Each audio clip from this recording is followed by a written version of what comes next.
সম্পদের মালিক হওয়ার আগে তার কথাবার্তা একরকম, সম্পদের মালিক হওয়ার পরে তার কথাবার্তা চালচলন অন্যরকম, এটা হওয়া যাবে না। ক্ষমতার চেয়ার পাওয়ার আগে তার আলাপ ব্যবহার ছিল অনেক সুন্দর, কিন্তু ক্ষমতার চেয়ার পাওয়ার পরে আলাপ ব্যবহারের পরিবর্তন হতে পারবে না। ও আল্লাহর বান্দারা, এই গুণ তো ছিল সাহাবায়ে কেরামদের ভিতরে। খলিফাতুল মুসলিমিন হযরত ওমর রাদিয়াল্লাহু আনহু, অর্ধজাহানের খলিফা হযরত ওমর রাদিয়াল্লাহু আনহু, অর্ধজাহানের বাদশা হওয়ার পর অর্ধজাহানের পরিপূর্ণ খলিফার দায়িত্ব পাওয়ার পরে ওমর রাদিয়াল্লাহু আনহু প্রতিদিন গভীর রাত্রের বেলায় ওই মক্কার অলিগলিতে পরিপূর্ণ খবরগিরি করে, তালাশগিরি করে, কোন আল্লাহর বান্দা কোনো বিপদে আছে নাকি, কোনো ঝামেলা আছে নাকি। এইটা ওমর রাদিয়াল্লাহু আনহু পরিপূর্ণ খবরগিরি করে, তাদারুগি করে। খলিফাতুল মুসলিমিন হযরত ওমর রাদিয়াল্লাহু আনহু একদিন গভীর রাতের ভিতরে মক্কার অলিগলিতে খুঁজে বেড়াইতেছে, কোন আল্লাহর বান্দা কোনো বিপদে আছে নাকি, কোনো ক্ষতিগ্রস্তের ভিতরে আছে নাকি। এমত অবস্থার ভিতরে হযরত ওমর রাদিয়াল্লাহু আনহু এক গলির ভিতরে দিয়ে যাইতেছে, হঠাৎ করে দেখে এক বাসার ভিতর থেকে তার কানের ভিতরে বাচ্চাদের কান্নার আওয়াজ। ওমর রাদিয়াল্লাহু আনহু তাকায় দেখে ওই বাসার ভিতর থেকে আগুনের ফুলকি উঠতেছে, ধোঁয়া উঠতেছে। ওমর রাদিয়াল্লাহু আনহু বাসার মালিককে ডাক দেয়, ও আল্লাহর বান্দা, ও আল্লাহর বান্দি, বাসার ভিতরে কেউ আসনি? বলে, হ্যাঁ আমরা বাসার ভিতরে আছি। কি জন্য ছোট্ট ছোট্ট বাচ্চাগুলো কান্নাকাটি করতেছে? কি জন্য তোমার বাসার ভিতরে আগুনের ফুলকিগুলো উঠতেছে? খলিফাতুল মুসলিমিন নিজেকে পরিপূর্ণ আড়াল করিয়া নিজেকে পরিপূর্ণ গোপন রাখিয়া ওই আল্লাহর বান্দির সামনে গিয়ে দাঁড়াইলো। আড়াল থেকে জিজ্ঞাসা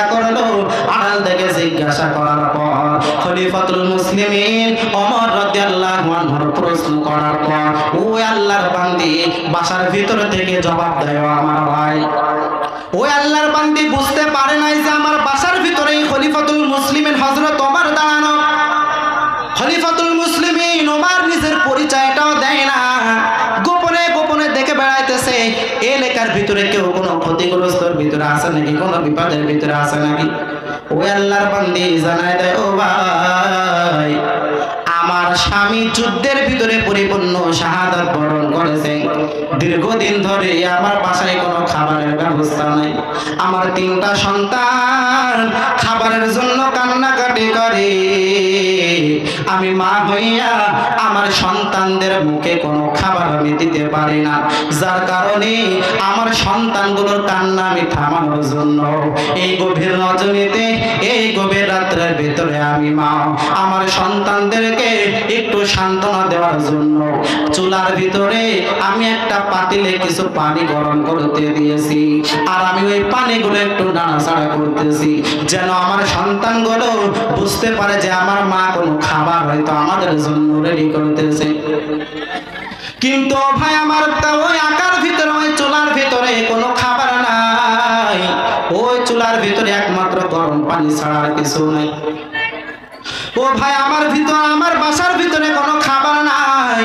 আমার সন্তানগুলো কান্নাকাটি করে, আমার সন্তানদের চোখের পানি আমি মা সহ্য করতে পারি না।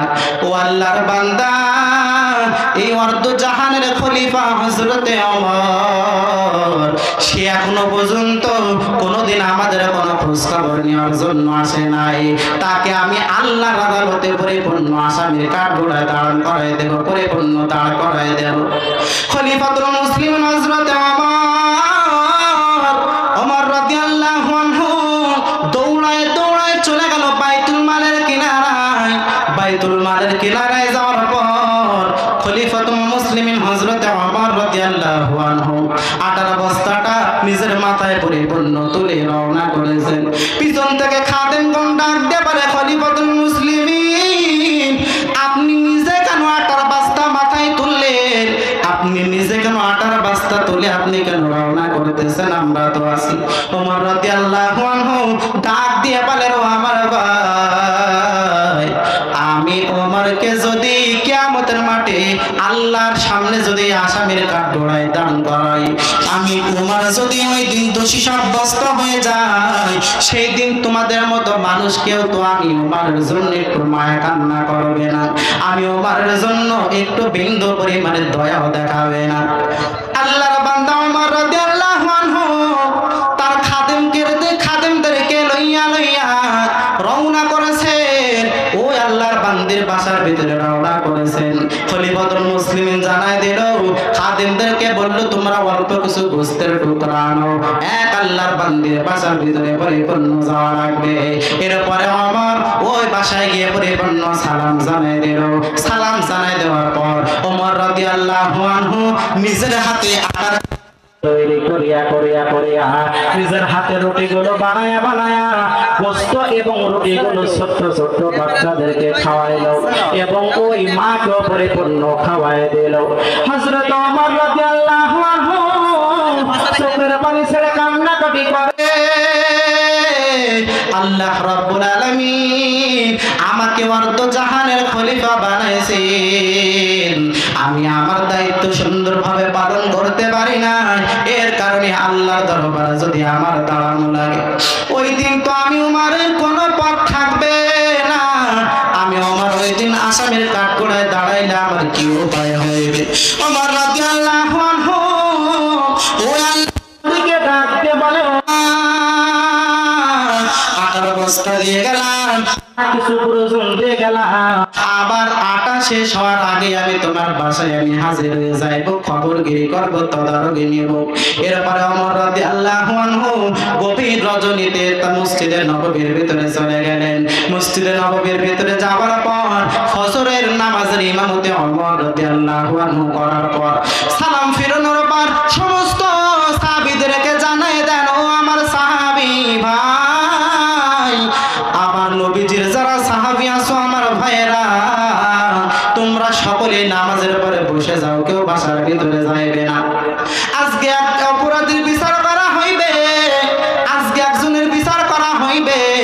ওমর রাদিয়াল্লাহু আনহু সমস্ত সাহাবীদেরকে বসানোর পর ওমর রাদিয়াল্লাহু আনহু বলল, ও এক আল্লাহর বান্দি বাসার ভিতরে আসো জায়গায়, তার গিয়ে একটু আমিন ওমরের দরবারে একটু ডেকে নিয়ে আসো। সাহাবীরা ওই আল্লাহর বান্দিকে ডেকে আনলো, ডেকে আনার পর ওমর রাদিয়াল্লাহু আনহু মাথা থেকে পাগড়িটা পরিপূর্ণ খুলিয়া ওই আল্লাহর বান্দির হাতে ধরায় দিল, আর জানায় দিল, আল্লাহর বান্দি তুমি আমার গলায় পাগড়ির রশিটা বাঁধিয়া যতদূর তোমার মন চাই তুমি আমাকে টানতে নিয়ে যাও, আমি ওমরের কোনো আফসোস হইবে না। যতদূর মন চাই তুমি আমি ওমরকে টানতে তুমি মক্কার ভিতরে আমি অপরাধী বলে তুমি আমাকে টানতে নিয়ে যাও, আমি ওমর বিন্দু পরিমাণে কোনো দুঃখ পাইব না। তারপর আমি যদি আমার আল্লাহর আদালতের কাঠগড়ায় দাঁড়ায় যাই, আমার আল্লাহর কাঠগড়ায় ওই অপরাধীর কাতারে যদি আমি শামিল হয়ে যাই, আমার অবস্থা করুণ ভয়াবহ হইবে। ওমর রাদিয়াল্লাহু আনহু খলিফাতুল মুসলিমিন হওয়ার পরেও একটা দায়িত্ব একটু ত্রুটি বিচ্যুত হওয়ার পরে এত পরিমাণে আফসোস করেছেন, এত পরিমাণে কান্নাকাটি করেছেন।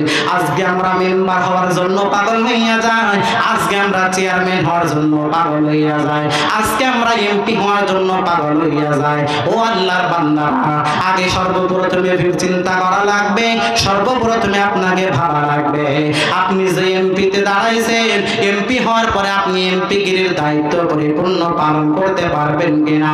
চেয়ারম্যানে দাঁড়াইছেন, চেয়ারম্যানে গিয়ে আপনি পরিপূর্ণ হক আল্লাহর আদেশ মতে আপনি আদায় করতে পারবেন কিনা একটু চিন্তা করেন। এই চিন্তাগুলো করে যদি আমাদের দেশের ভিতরে মানুষ যদি ক্ষমতা পাওয়ার চিন্তা করতো, তাহলে ক্ষমতা নিয়ে আমাদের দেশের ভিতরে কোনো দ্বন্দ্ব মারামারি কাটাকাটি থাকতো না। সকলে বলতো না আমি চেয়ারম্যান হতে চাই না, আমি মেম্বার হতে চাই না, আমি এমপি হতে চাই না, কারণ আমি এমপি হলে বড় বিপদের ভিতরে পড়ে যাইব, কোনো ত্রুটি বিচ্যুত হলে আল্লাহর দরবারে আমাকে হিসাব দেওয়া লাগবে।